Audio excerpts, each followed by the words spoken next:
மாணவர்கள் அனைவருக்கும் வணக்கம். காமராஜர் பயிற்சி மையம் திருச்சி. இப்போ சப் இன்ஸ்பெக்டர் ஆஃப் போலீஸ் 2ஆம் நிலை காவலர் தேர்வு முடிவுகள் இன்னும் வெளியிடப்படாமல் இருக்குது. நீதிமன்றத்தில் வழக்கு போய்கிட்டு இருக்கு.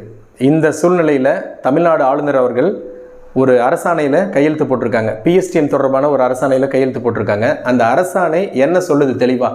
பிஎஸ்டிஎம் தொடர்பாக இதுக்கு முன்னாடி இருந்ததுலேருந்து இது என்ன வேறுபடுத்தி காட்டுது அப்படின்றத மாணவர்களோட பகிர்ந்துக்கலாம் அப்படின்றதுக்கான பதிவு. குறிப்பாக நம்ம எஸ்ஐ போலீஸ்க்கு படிச்சுட்டு இருக்கிற மாணவர்கள் மற்றும் போட்டித் தேர்வு டிஎன்பிஎஸ்சிக்கு படிச்சுட்டு இருக்கிற மாணவர்களுக்கும் மிகவும் பயனுள்ள ஒரு பதிவு. அதாவது இந்த ஜிஓவை, இந்த அரசாணையை தெள்ள தெளிவாக லைன் பை லைனாக படித்து பார்த்ததில் என்ன தெளிவு கிடச்சிருக்கு அப்படின்னா, அதாவது ஒரு உதாரணத்துக்கு சொல்கிறேன். ஒரு SI recruitment, sub inspector of police recruitment விடுறாங்க. ஒரு 1000 காலி பணியிடங்கள் கொண்ட அறிவிப்பை வெளியிடுறாங்க. அதில் 20% என்பது உங்களுக்கு நல்லாவே தெரியும். அது எந்த பணியாக இருந்தாலும் 20% பிஎஸ்டிஎம்க்கு கொடுக்கணும் அப்படின்ட்டு ஒரு அரசாணை இருக்குது. Person studied in Tamil medium, Tamil வழியில் படித்த மாணவர்களுக்கு 20% ஒதுக்கீடு கொடுக்கணும். அப்போ 1000 காலி பணியிடங்களில் 200 காலி பணியிடங்கள் 20% என்ற அடிப்படையில் தமிழ் வழியில் படித்த மாணவர்களுக்கு ஒதுக்கீடு செய்யப்பட வேண்டும் என்பது பிஎஸ்டிஎம் விதி. ரைட் சார், இது கிளியராக இருக்குது. இதில் என்ன சார் சந்தேகம் அப்படின்னா, ஆமாம், இப்போ நிறைய தெளிவுபடுத்தியிருக்காங்க. காரணம் என்ன? 2023 எஸ்ஐயில், அதாவது அரசு எஸ்ஐயில் நிறைய குளறுபடிகள் நடந்தது. நீதிமன்ற வழக்கு போயிட்டு இருந்தது. அதில் உயர்நீதிமன்றம் என்ன சொல்லியிருந்தாங்க? ஒரு நபர் ஆணையம்லாம் கொடுத்துருந்தாங்க நீதியரசர் தலைமையில். என்ன சொல்லியிருந்தாங்க? அதாவது ஒரு முறை அரசு பணியில் இருக்கக்கூடிய, அரசு ஊழியராக இருக்கக்கூடிய நபர் மீண்டும் அரசு பணிக்கு விண்ணப்பிக்கும் போது இந்த பிஎஸ்டிஎம் சலுகையை கேட்க முடியாது, கேட்பவராக தகுதி கொள்ள முடியாது அப்படின்னு சொல்லியிருந்தாங்க.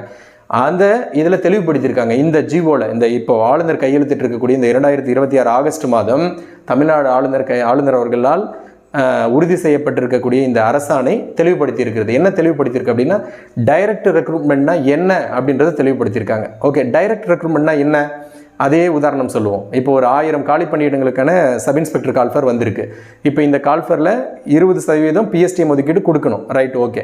இந்த 20% பிஎஸ்டிஎம் ஒதுக்கீட்டில் யார் கலந்துக்க முடியும் அப்படின்னா, அரசு ஊழியராக பணிபுரிந்து கொண்டிருப்பவர்கள் 100% கலந்துக்கலாம், பிஎஸ்டிஎம் சலுகையை கேட்கலாம், பிஎஸ்டிஎம் சலுகையின் அடிப்படையில் பணி நியமனம் பெறலாம் அப்படின்னு இந்த ஜிஓ சொல்லுது. அது யார் சார்? அந்த அரசு ஊழியராக இருந்து எப்படி சார்? ஏற்கனவே சொன்னாங்க, இப்போ எப்படி சார் அப்படின்னா, ஆமாம், இப்போது 2024ஆம் வருடம் 2ஆம் நிலை காவலராக தேர்வு செய்யப்பட்ட ஒரு மாணவன் இப்போ சப் இன்ஸ்பெக்டருக்கு விண்ணப்பிச்சிருக்காரு.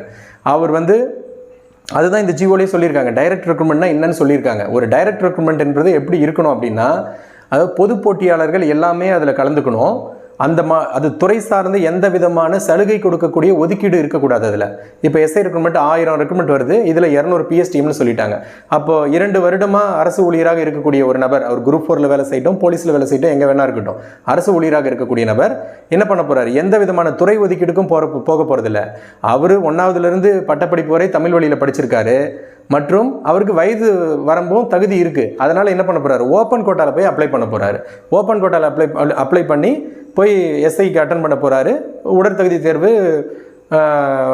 எழுத்து தேர்வு, உடற்தகுதி தேர்வு, நேர்காணல் எல்லாமே தேர்வானால் அவருக்கு பணி நியமன ஆணை வழங்கப்பட போகுது. அப்படி வழங்கும் போது என்ன பண்ணலாம்? அதாவது அவர் ஏற்கனவே காவலராக பணி செய்து கொண்டிருக்கும் போது, இப்போது உயர் பதவியான சப் இன்ஸ்பெக்டருக்கு விண்ணப்பிக்கும் போது, அதாவது ஏற்கனவே பணி செய்த ஊதியத்தை விட அதிகமான ஊதியம் பெறக்கூடிய உயர் பதவிக்கு விண்ணப்பிக்கும் போது, அது டைரக்ட் ரெக்ரூட்மெண்ட்டாக இருந்தால், நேரடி ஆட்சேர்ப்பு முறையாக இருந்தால் 100% அரசு வேலையில் இருந்தாலும் பிஎஸ்டிஎம் சலுகையை பெறலாம்.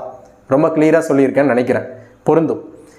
இன்னொன்று ஒரு விஷயம் இந்த ஜிஓவில் சொல்லியிருக்காங்க, அதை நான் இங்கேயே சொல்லிடுறேன். மாணவர்கள் இதனால் என்ன சார் எதிராக சொல்லிட்டீங்க நீங்கள் எங்களுக்கு அப்படின்ற மாதிரி எடுத்துக்க வேணாம். அந்த ஜிஓவில் என்ன சொல்லுதோ அதை நான் பகிர்ந்துக்கிறேன். அது இதற்கு மேலே நீதிமன்றத்தில் வழக்கு இருக்குது, அங்கே என்ன வருதுன்றது, தீர்ப்பு வருதுன்றதை பொறுத்து நம்ம அதன்படி நடந்துக்கலாம். அதே ஒரு வேளை இப்போ 7 வருடம் காவல்துறையில் ஒரு மாணவன் 2018, 2019 இந்த ஆண்டுகளில் காவல்துறையில் தேர்வு சேர்ந்த ஒரு மாணவன் எஸ்ஐக்கு விண்ணப்பிக்கும் போது டைரக்டு, அதாவது வயது கடந்துருச்சு, ஓப்பன் கோட்டாவில் விண்ணப்பிக்க முடியாது. டிபார்ட்மெண்டல் கோட்டான்னு ஒன்று இருக்குது சப் இன்ஸ்பெக்டரில். 20% ஒதுக்கீடு கொடுப்பாங்க அவங்களுக்கு. பிஎஸ்டிஎம்மை விட்டுருங்க, 20% ஒதுக்கீடு டிபார்ட்மெண்டல் கோட்டா மாணவர்களுக்கு. அதே 1000ல் 200 வேகண்ட்டு டிபார்ட்மெண்டல் கோட்டா மாணவர்களாக சப் இன்ஸ்பெக்டரில் துறை சார்ந்த ஒதுக்கீடு ஒதுக்குவாங்க. அந்த மாதிரி துறை சார்ந்த ஒதுக்கீடுக்கு, டிபார்ட்மெண்டல் கோட்டாவிற்கு காவல்துறையில் பணிபுரியக்கூடிய ஒரு நபர் விண்ணப்பிக்கும் போது இந்த பிஎஸ்டிஎம் சலுகையை கேட்க முடியாது அப்படின்னு இந்த ஜிஓவில் சொல்லியிருக்காங்க. ஏன் அப்படின்னா, அது டைரக்ட் ரெக்ரூட்மெண்ட்டில் எடுத்துக்க முடியாது.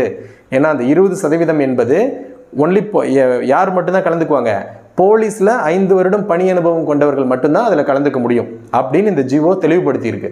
அதனால் அது வந்து துறை சார்ந்த ஒதுக்கீடு, பொது போட்டியாளர்கள் கலந்து கொள்ளக்கூடிய ஒரு தேர்வாணைய போட்டித் தேர்வாக அதை கருத முடியாது அப்படின்னு சொல்லியிருக்காங்க. இந்த ஜிஓவில் தெளிவாக நம்ம அலசி ஆராயும் போது அப்படி தான் தெரிய வருது. இதற்கு மேலே என்ன நடைபெறுது அப்படின்றத பொறுத்து இருந்து பார்க்கலாம். ரைட்டா? ஆக மொத்தம் என்ன இப்போ கிளியர் கட்டாக இதில் தெரிஞ்சுக்கிறது, டைரக்ட் ரெக்ரூட்மெண்ட்டு, துறை சார்ந்த ஒதுக்கீடு அல்லது துறை சார்ந்த இடமாற்றம் அப்படின்னா என்ன அப்படின்றத இந்த ஜிஓவில் தெளிவுபடுத்தியிருக்காங்க. ரைட். இது தவிர வேறு என்ன சார் சொல்லியிருக்காங்க? இப்போ டிஎன்பிசி மாணவர்களுக்கு ஒரு உதாரணம் சொல்லுங்கள் சார்னா, இப்போ ஒரு குரூப் 4ல் ஒரு டைப்பிஸ்ட்டாக வேலைக்கு சேர்ந்திருக்கார் ஒரு நபர். அவர் வந்து திரும்பவும் அதே குரூப் 4லேயே விண்ணப்பித்து ஒரு ஜூனியர் அசிஸ்டண்ட்டாக சேர முடியுமா அப்படின்னா சேர முடியாது. ஏன்னா இரண்டும் ஒரே தரத்திலான பணி, ஒரே ஊதியம் கொண்ட பணிக்கு திரும்பவும் அவர் பிஎஸ்டிஎம்மை கேட்க முடியாது. ஜென்ரலாக வேணால் எழுதி போய்க்கலாமே தவிர பிஎஸ்டிஎம் அப்படின்றத அந்த சலுகையை பயன்படுத்தி அந்த பணிக்கு போக முடியாது. அதுவே அவர் குரூப் 2க்கு, ஒரு குரூப் 4ல் பணிபுரிஞ்சிட்டு இருக்கிற ஒரு அரசு ஊழியர் குரூப் 2க்கு, குரூப் 1க்கு, இதுக்கெல்லாம் அவர் முழு தகுதியுடையவர். நேராக போகிறாரு, அங்கே எதுவும் இடஒதுக்கீடுலாம் கொடுக்க போகிறதில்ல, துறை சார்ந்த இடஒதுக்கீடு. நேரடியாக வந்து ஓப்பன் கோட்டாவை ஓப்பன் மாணவனாக தான் கலந்துக்க போகிறாரு. எக்ஸாம் எழுத போகிறாங்க, எழுத்து தேர்வு எழுத போகிறாங்க, இன்டர்வியூவில் கலந்துக்க போகிறாங்க, பணி நியமனம் வாங்க போகிறாங்க. அதில் எந்த பிரச்சனையும் கிடையாது. இது ஒன்று சொல்லியிருக்காங்க.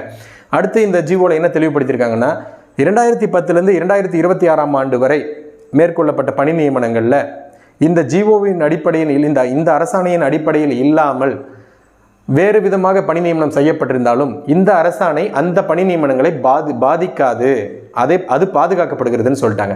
ஏன்னா 2022-20லாம் டிபார்ட்மெண்டல் கோட்டாலே இருக்கிறவங்க பிஎஸ்டிஎம் கேட்டிருக்கலாம், வாய்ப்பு இருக்குது, கொடுத்துருக்கலாம். அதனால் இது எதுவும் பாதிக்காது அப்படின்னு சொல்லிட்டாங்க. அடுத்து இப்போ சப் இன்ஸ்பெக்டர் எக்ஸாம் நடந்து ரிசல்ட் வெளியிடாமல் இருக்காங்க இல்லையா, இந்த ரெக்ரூட்மெண்ட்டில் இந்த அரசாணை சொல்லியிருக்கக்கூடிய விஷயங்கள் பொருந்தாது அப்படின்றதும் இதில் சொல்லியிருக்காங்க தெளிவாக. அதாவது இந்த அரசாணை என்று கையெழுத்திடப்பட்டு நடைமுறைக்கு வந்ததோ அதற்கு முன்னர் வெளியிடப்பட்ட தேர்வாணைய அறிவிப்புகளுக்கு இந்த அரசாணையில் கொடுக்கப்பட்டுள்ள விதிமுறைகள் பொருந்தாது அப்படின்னு சொல்லிட்டாங்க.